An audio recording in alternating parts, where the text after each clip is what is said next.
Good afternoon, everybody. Apologize for my tardiness today. Thanks for being here. Another packed room. It's good to see. We'll begin with a scheduling update today. President Trump will commemorate the 24th anniversary of 9/11 on Thursday with a visit to the Pentagon Memorial in the morning, followed by an appearance at the New York Yankees game at Yankee Stadium in the Bronx on Thursday evening. Next week, as you all know, the President and the First Lady will depart for their historic state visit to the United Kingdom on Tuesday, and they return to Washington on Thursday. Today, I would like to address the tragedy that has not received nearly enough media attention, the brutal murder of Iryna Zarutska. Here are the facts that many outlets have shamefully and intentionally failed to report until President Trump drew attention to it. On August 22nd, Iryna Zarutska was stabbed to death on the rail system in Charlotte, North Carolina by a savage career criminal. This is a public transportation system that many in the area use every single day to go to school and work. Iryna was on the train that night traveling home from her job at a pizzeria, still in uniform from her shift. This beautiful, innocent 23-year-old young woman was a Ukrainian refugee who had recently fled her country for a chance at a safer life and a promising new beginning here in the United States of America. But tragically, a public transportation system in a major American city was more dangerous than the active war zone that she left. The President and the entire White House are praying for her family and friends during this unimaginably difficult time. But while we extend our thoughts and prayers, we must also seek justice for this crime and call attention to this heinous incident. Surveillance video of the killing was finally released to the public this past Friday. It shows the alleged killer, Decarlos Brown Jr., pull out a knife, get up from his seat behind Iryna, and prepare to thrust a blade into her neck before the released footage gets cut. This is pure evil on full display. The most enraging and unacceptable part of this story is that her death was entirely preventable. Decarlos Brown never should have been on that train that night. In fact, he should have been behind bars. Decarlos Brown has been charged with crimes no fewer than 14 times, dating back to 2011, including for armed robbery, felony larceny, breaking and entering, and shoplifting. Brown had previously served 5 years in prison for a robbery with a deadly weapon charge, and he had also forfeited bonds 3 different times, twice in 2014 and once in 2023. Despite all of this past documented criminal history, when Brown was arrested yet again in January of this past year, a Democrat judge, who I will add was a strong supporter of former Vice President Kamala Harris, released this insane criminal once again without requiring him to pay any bail. He simply had to sign a written promise to return for his court hearing. Think about how crazy it is to ask a career criminal, someone who by definition repeatedly breaks the law, to just sign a written promise and come back again another day. This is madness. This monster should have been locked up, and Iryna should still be alive. But Democrat politicians, liberal judges, and weak prosecutors would rather virtue signal than lock up criminals and protect their communities. And perhaps most shamefully of all, the majority of the media, many outlets in this room, decided that her murder was not worth reporting on originally because it does not fit a preferred narrative. Many of the journalists in this room spilled plenty of ink trying to smear Daniel Penny for defending a subway car from a deranged lunatic in New York City, but none of those same reporters lift a finger to write stories about an actual murderer. Here's the truth that every American must know. Too many innocent people across the country continue to pay the price of the failed experiment known as cashless bail that has been championed by the Democrat Party for years. All the way back in 2020, North Carolina's then Democrat Governor Roy Cooper established a so-called task force for racial equity and criminal justice. Sounds nice, but it's not. That task force was co-authored by then Attorney General and current Democrat Governor Josh Stein. It recommended, quote, reimagining public safety to, quote, promote diversion and other alternatives to arrest. It also advised to de-emphasize some felony crimes, prioritize, quote, restorative justice, and eliminate cash bail. Democrats in North Carolina and nationwide are consumed with pushing a woke, soft-on-crime agenda, no matter how many innocent Americans suffer as a result. Instead of aggressively prosecuting and locking up violent criminals, the Democrat-backed cashless bail approach lets these criminals roam free in our country to offend again and again. These reckless policies have turned too many of American cities into hunting grounds for career criminals who mock our justice system, drain law enforcement resources, and wreak havoc on law-abiding citizens. Enough is enough, and that is why President Trump is doing everything in his power by taking action to undo these absurd policies. The president recently signed a powerful executive order directing the AG to submit a list of states and local jurisdictions with cashless bail policies so that the Trump administration may identify federal funds that are being provided to these states and can potentially be suspended or terminated. President Trump firmly believes that to maintain order in public safety, we must incarcerate individuals whose pending criminal charges or criminal history demonstrate a clear, ongoing risk to civil society. This is a common sense and sensible approach that the vast majority of Americans agree with, and it's time for the Democrat Party to get on board with what is right. When these criminals are caught, they must be prosecuted to the fullest extent of the law and be sent to prison, where they can no longer terrorize our streets. This is the mandate the American people delivered to President Trump, and it's a mandate he intends to fulfill. Staying on the topic of public safety, new preliminary data released today by Customs and Border Protection in August shows that President Trump has delivered the most secure border in American history. For the fourth straight month, 0 illegal aliens were released into the United States by CBP. Nationwide encounters are down 93%, below the peak of the Biden administration.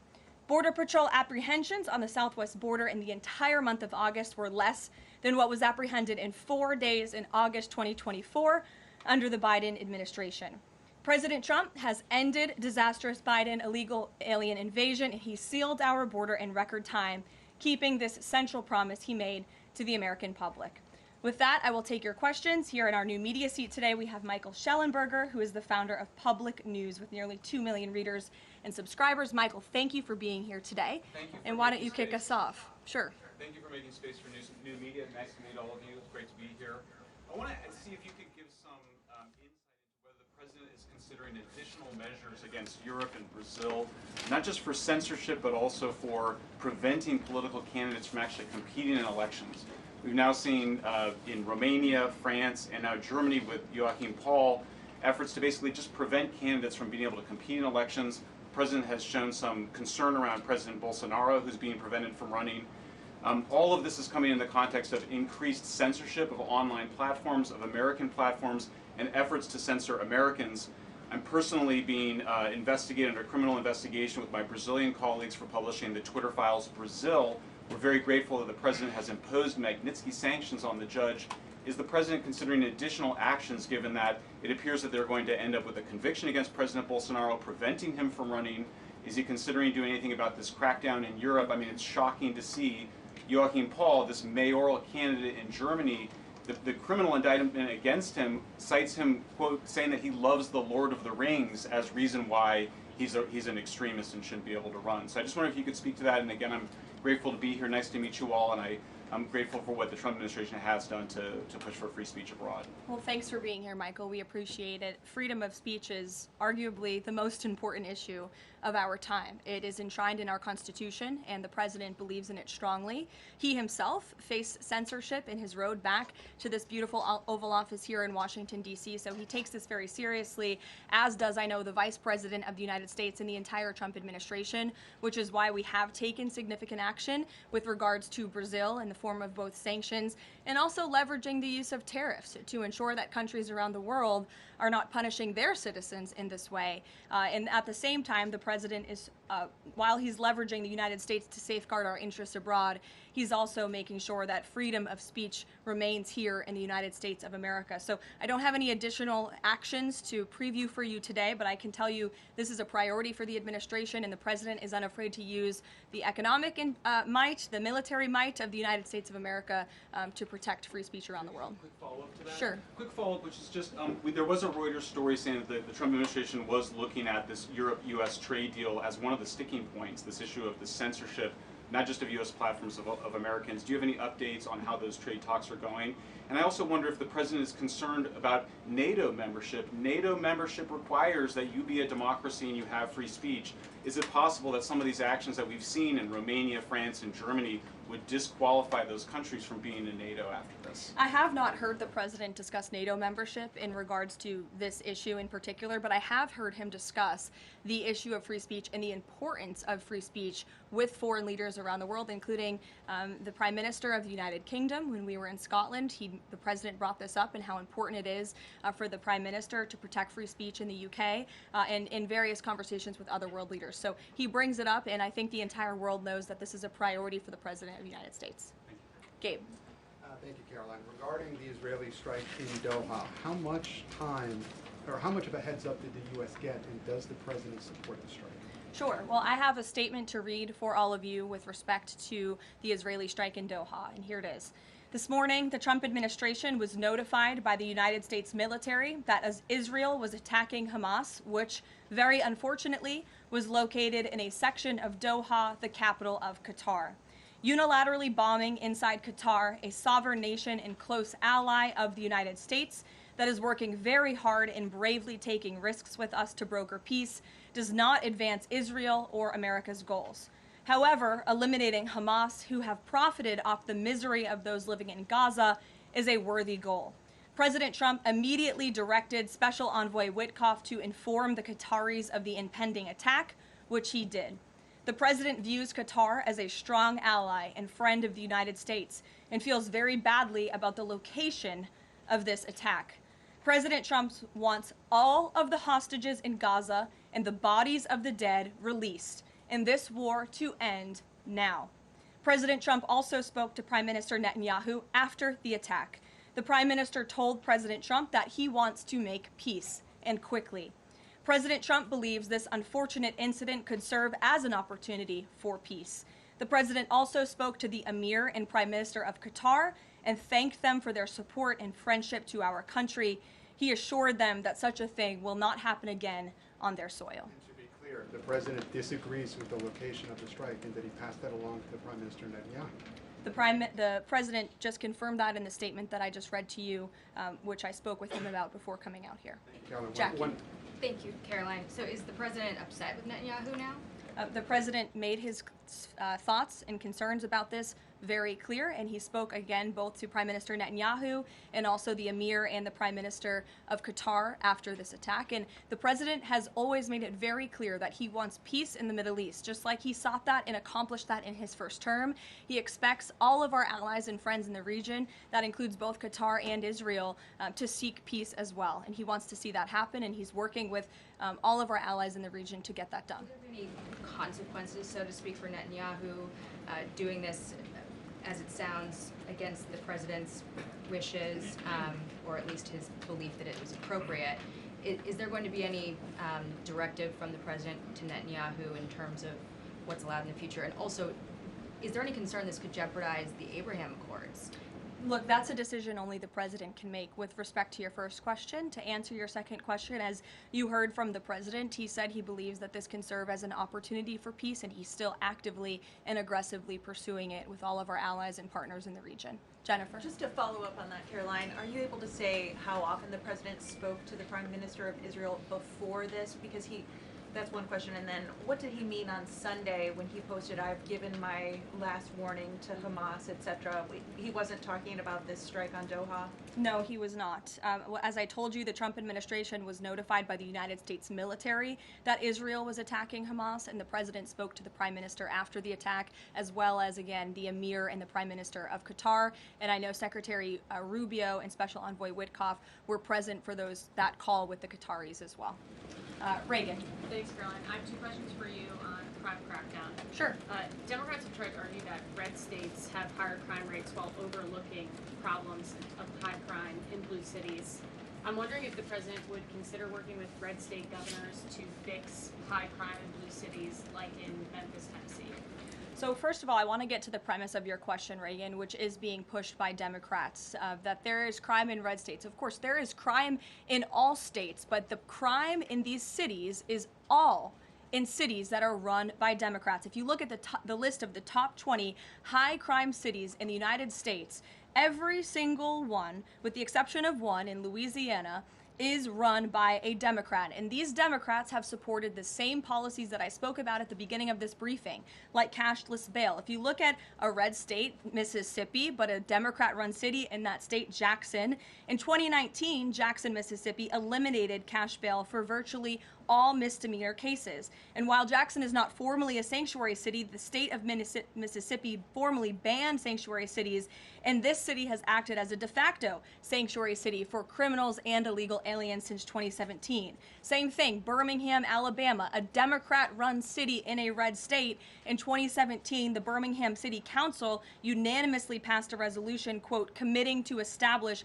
sanctuary policies. So if you actually look at the facts from these Democrat-run cities, these are cities that are run by Democrats and by by members of the Democrat Party. These are blue cities, and they have all supported these disastrous policies which allow repeated career criminals back onto the streets to further commit acts of violence. And so to answer your question, yes, the president wants to work with anyone across this country who wants to end these horrible policies and to bring law and order to our streets. And I think that is proven by his tremendous cooperation with the mayor of Washington, D.C. and our nation's capital. And just look at the results of that. And I do have some updates for you on the D.C. crime crackdown if anyone is interested. There have been a total of 2,177 arrests made since the start of the operation on August 7th. Just last night, there were 57 arrests made in Washington, D.C. Of the 57 arrests, there were 14 illegal aliens who were arrested, many of whom had prior criminal histories. And other arrests just last night in our nation's capital, so you all can be very grateful for this. Our great men and women of law enforcement, both federal and local, working together as they should, made an arrest on a warrant for assault with the intent to kill. The subject shot 2 adult males after an altercation. They made an arrest on a warrant for an armed carjacking. The subject assaulted an adult male in the face with a firearm and then took his keys. We also made an arrest on a warrant for simple assault and the destruction of property and subsequently charged with second-degree theft. Last night in D.C., there was an arrest for possession of a controlled substance with second-degree theft. There was an arrest for possession of a controlled substance with the intent to distribute that subject. The person is also a subject of interest in a homicide and a carjacking.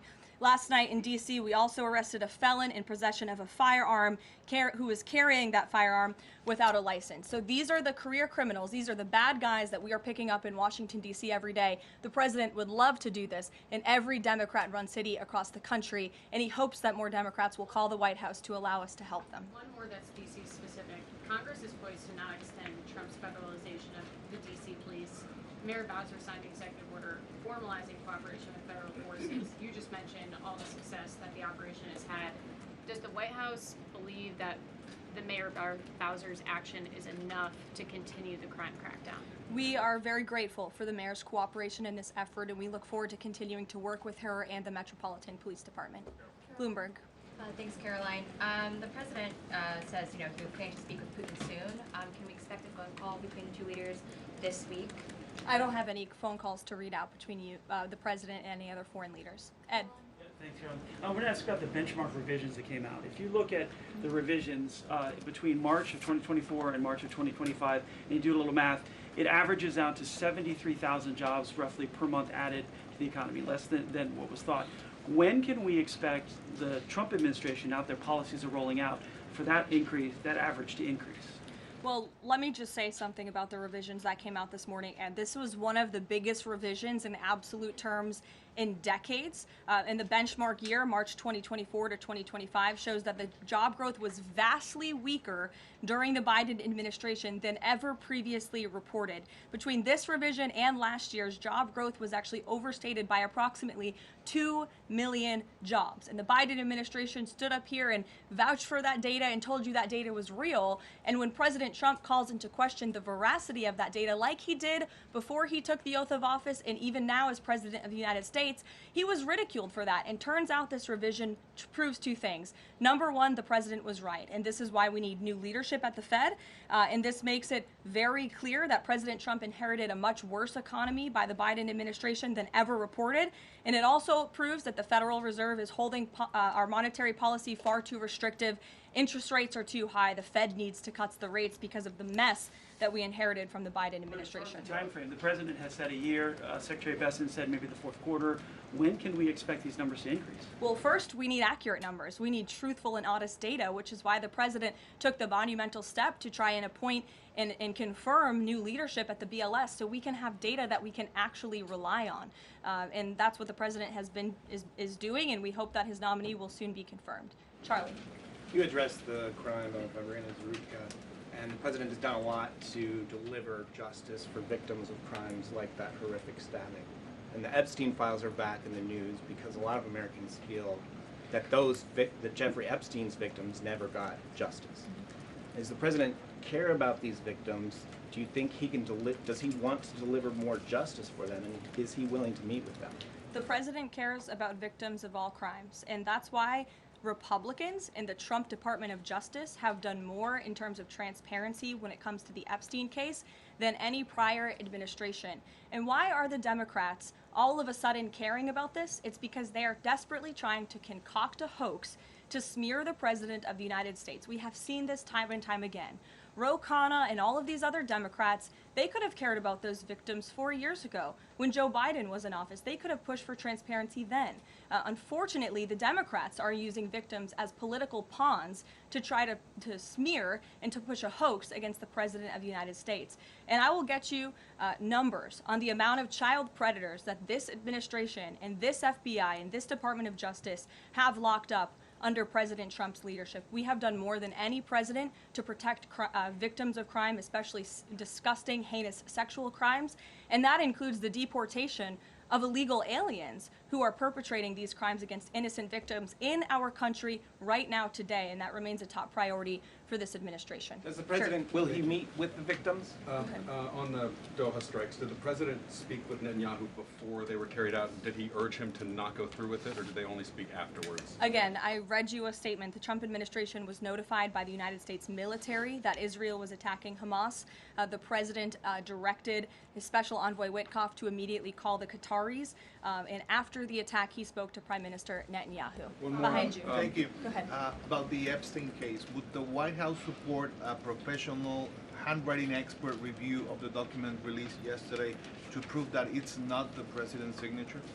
Sure, we would support that. And in fact, I have already seen many forensic analysts of signatures coming out. I believe it was the Daily Signal that published a piece with 3 separate signature analysts who said that this absolutely was not the president's authentic signature. And we have maintained that position all along. The president did not write this letter. He did not sign this letter. And that's why the president's external legal team is aggressively pursuing litigation against the Wall Street Journal, and they will continue to. Christian. Thanks, Karoline. Following up on Ed, now that we have these revised jobs numbers, is the president concerned at all that price spikes, stemming from his tariffs through the end of the year, might actually be driving the country towards a depression or a recession? What I'm asking is he committed to these policies now that we know how faulty the jobs data was?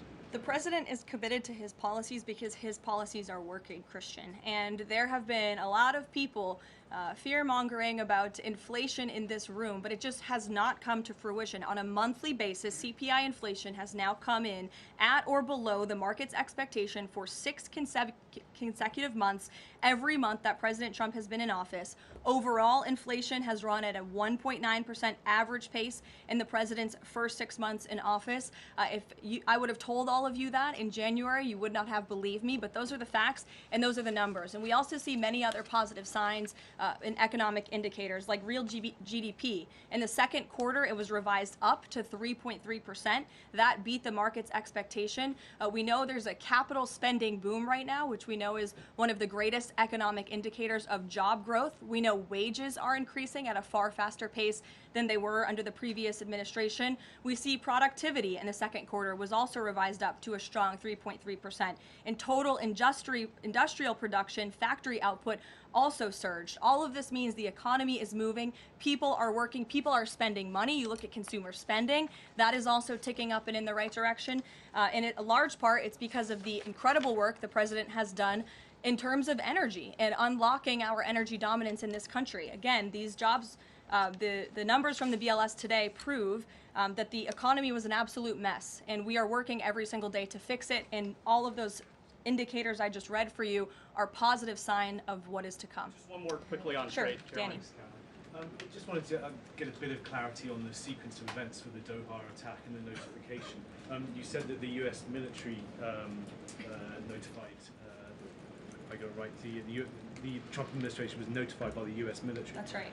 Was the U.S. military notified by the Israeli military, or did the U.S. military detect an incoming Israeli attack on Qatar?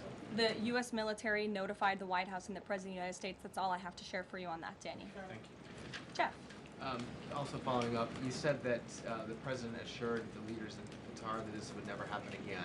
Did he say that to the Prime Minister of Israel, and did Prime Minister Netanyahu agree to that? The president told that to the Emir and the Prime Minister of Qatar, and the president also overstressed the importance of peace in the region in his conversation with Prime Minister Netanyahu as well. And Prime Minister Netanyahu told President Trump he wants peace and he wants it quickly. That's what the president expects to happen.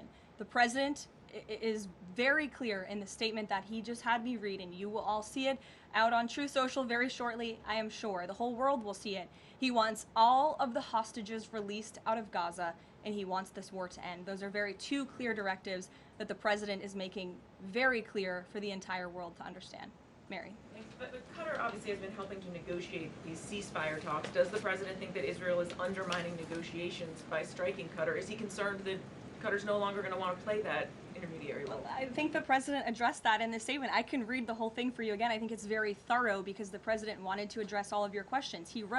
We wrote, unilaterally bombing inside Qatar, a sovereign nation and close ally of the United States that is working very hard and bravely taking risks with us to broker peace, does not advance Israel or America's goals. However, eliminating Hamas, who have profited off the misery of those living in Gaza, is a worthy goal. So he answered that question and to be himself. clear, you can't say that Israel informed the U.S. What I can tell you is the United States military informed the Trump administration. Thank you. A quick follow on that. Can you tell us when the U.S. military was notified, given that the largest U.S. military base is in Doha? And then I have a question on D.C. crime. This morning, just before the attack, as I said earlier as well. Okay, thank you. And yesterday the president spoke about D.C. crime and talked about how there was virtually none. And then he expressed frustration about things that take place in the home they call crime. He said, you know, they'll do anything they can to find something. If a man has a little fight with the wife, they say this is crime. See, now I can't claim 100%. Exactly what crimes was the president referring to? He wasn't referring to crimes. That's exactly the point he was making, Ouija. What the president is saying is that these crimes will be made up and reported as a crime to undermine the great work that the federal task force is doing to reduce crime in Washington, D.C. And I think the president has every reason to believe that, given the efforts of many reporters in this room who actively seek to undermine the president and what he's doing in our nation's capital. We all know that deep inside you all agree with this because you all live here, and I'm sure you are very grateful for the administration's efforts to make the city, which we all reside in, much safer for ourselves and our families. Michael. Thank you, Caroline. Florida Congressman Randy Fine is calling for judges to face consequences if the violent repeat offenders they release go on to commit new crimes. Is that something the president supports? It's not something I've heard the president discuss. You can ask him yourself next time you have the opportunity to. How's that? Caroline, one more question. On Thursday, President Trump will head to the Pentagon and also to New York City in honor of the 24th anniversary of 9/11. Has the president expressed any interest on creating or having congressmen create a new 9/11 commission to answer some of the ongoing questions many Americans have about that day? I, again, have not heard the president discuss that. You're welcome to ask him yourself, but I do know he very much looks forward to going to both the Pentagon and the Yankees game in New York City on Thursday to commemorate the 24th anniversary. As you know, the president is a New Yorker at heart. He loves the city very much. It is his home, and you'll hear more about that on Thursday when the president speaks on this himself. Kelly. Karoline, thank you. I wanted to ask you a question about the president speaking yesterday before the Religious Liberty Commission.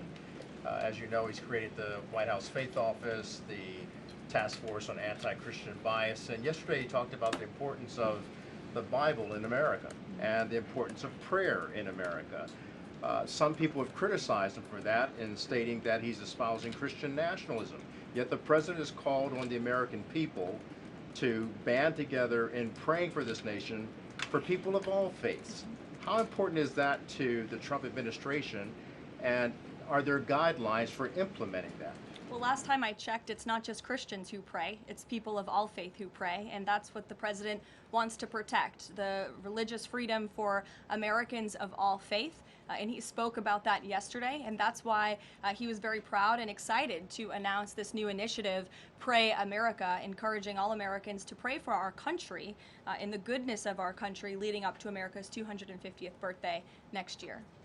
Why don't we take some from the sides? Elizabeth, go ahead. Thank you, Caroline. I have two questions. Sure. First, on prayer again. Is the Trump administration looking for the forthcoming prayer guidelines to challenge existing court precedent on the right to pray in public schools?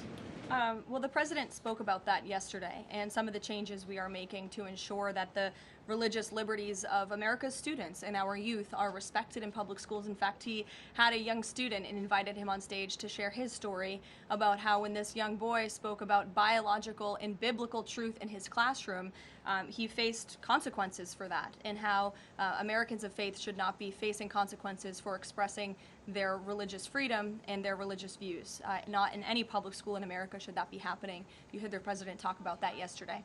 Sure. Caroline, thank you so much. Regarding Israel attacking Doha, beside a phone call, what was President Trump's involvement in the attack, if any? Look, I don't have anything more to read out for you on this other than the very lengthy and thorough statement that I have shared repeatedly now. Sure. Go ahead. Thank you. After the Supreme Court ruling yesterday on the ICE raids in Los Angeles, some, particularly non-white U.S. citizens, are saying that they're going to begin carrying their U.S. passports with them at all times.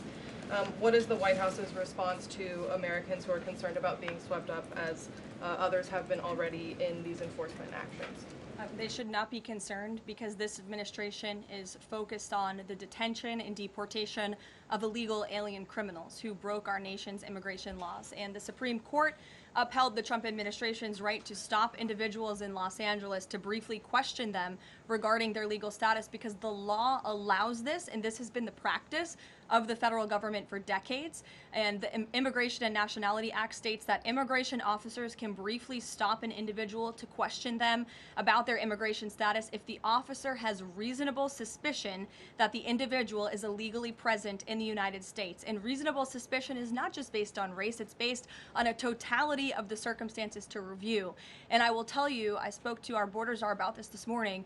When ICE goes out to conduct a targeted operation to deport illegal criminals from our community, they are doing so with intelligence, they are doing so with law enforcement sources, they are doing so in most cases with the backing of local law enforcement who know exactly where these illegal alien criminals and drug traffickers and drug dealers are hiding in plain sight in American communities. And the men and women of ICE are doing everything they can to not only follow the law, but to enforce the law. And it's about time that has happened, because we had 4 years of an administration who completely ignored and evaded our nation's very clear immigration laws, and the Supreme Court has reaffirmed that. Sure. Thanks, Caroline. One of the other documents released by the House Oversight Committee contained a photo of Jeffrey Epstein holding an oversized check that was made out to him in the check from the president for $22,000 for a fully depreciated woman. I wondered if the president has any recollection of that, or what you guys make of that photo that was included in those documents. Did you see the signature on that check? It is not Donald Trump's signature. It is absolutely not. The president did not sign that check.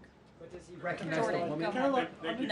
on, No. on the New York City election, Caroline. is he Well, considering? I'll take both of you. Go ahead. So first, is the president considering offering Mayor Eric Adams a job? If so, why? And does he think Curtis Lee was a serious candidate for New York City mayor? Look, the president has made it quite clear he wants this race to move forward in New York City. He does not want a communist to be running New York City, but as for weighing in on other individual candidates, I'll leave that to the president to do himself. Caroline, and then following up on Reagan's question, you know, many of these highest crime cities in America, they're led by black mayors, including the three that you mentioned, Jackson, Memphis, Birmingham. So given that, what's your response to criticism from the left that Trump is targeting black mayors? Isn't he just trying to protect black people? The president is trying to protect all Americans from crime, and he wants to make all of our cities in America safe. And the fact is, the most dangerous cities in America are run by Democrats, overwhelmingly. And according to the FBI crime statistics, 19 of the top 20 cities with the highest murder rate are run by Democrats. And these high crime Democrat-run cities are driving up the crime stats in otherwise safe red states. So of course he wants to address this problem. He's made that quite clear. You know, Mike Johnson, he came out and said that the president was an FBI informant. Do you know what he meant by that, if it's not true? I can affirm that is not true. I think the speaker was referring to the fact that President Trump kicked Jeffrey Epstein out of his Mar-a-Lago property for reasons the president has already discussed. John. Oh, thank you, Caroline.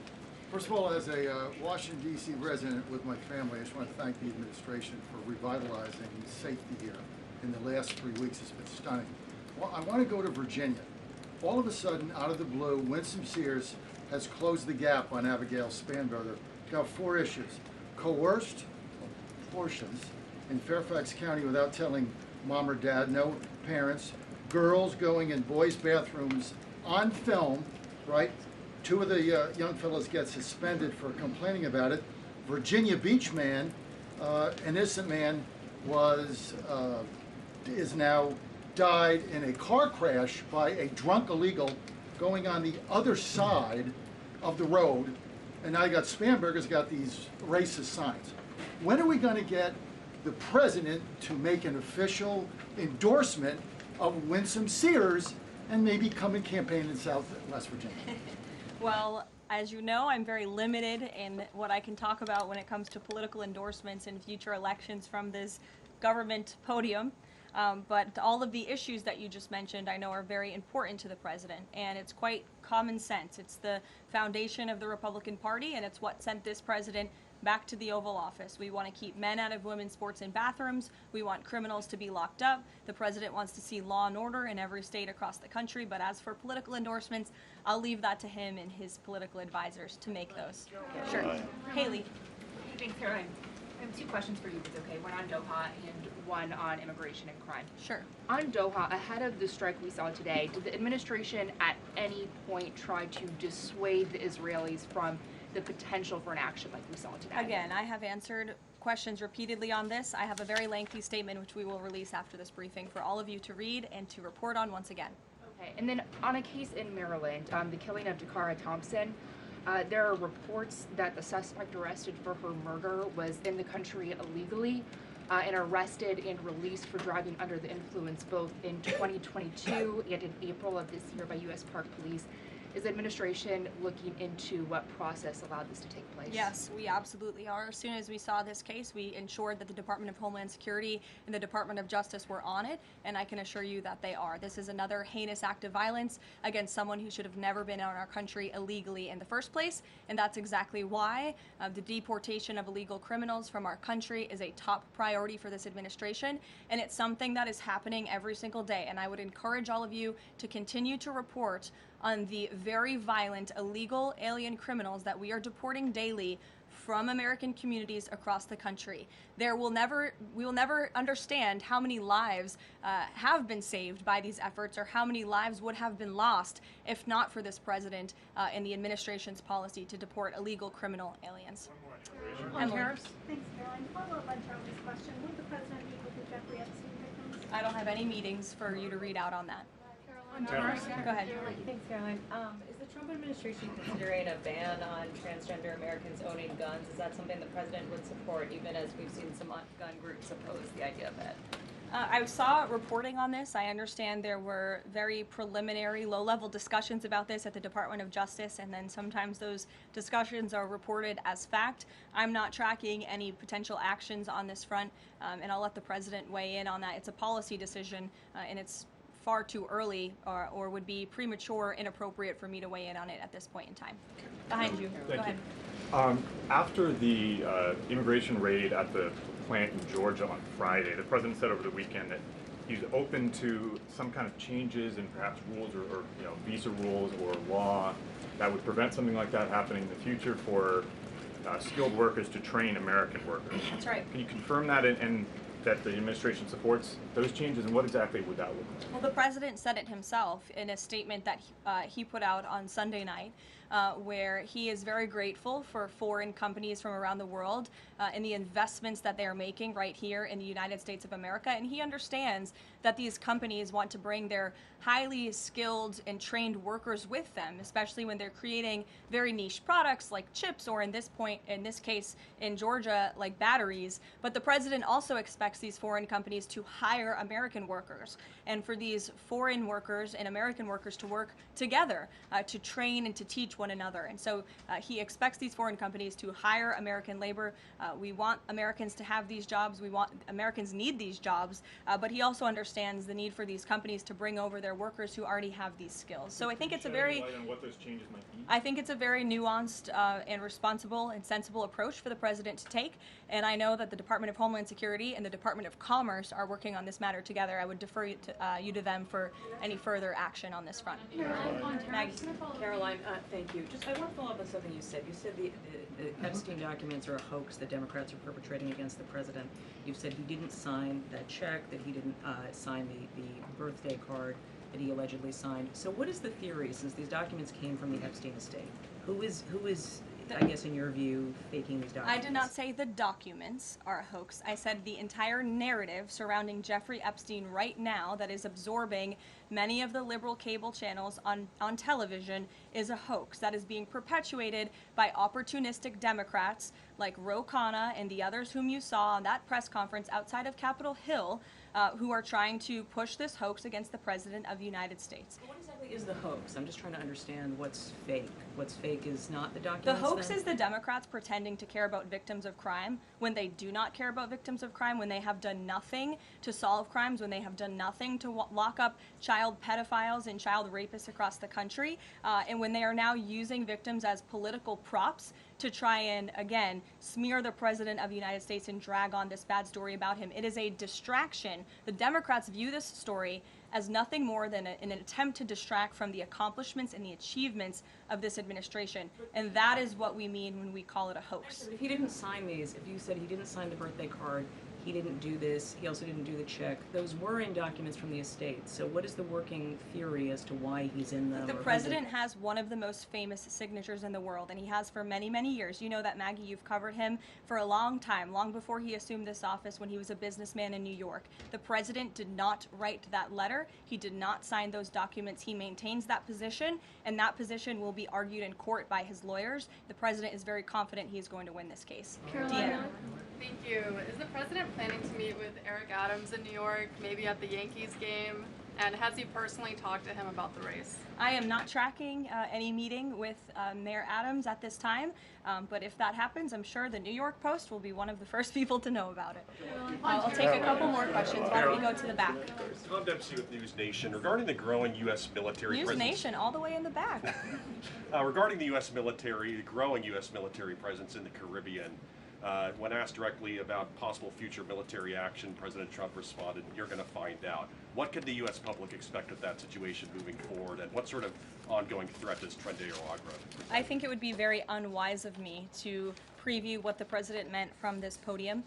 But I think what the heart of what the president was saying, I know what the heart of what the president was saying and this administration believes, is that the regime in Venezuela is illegitimate.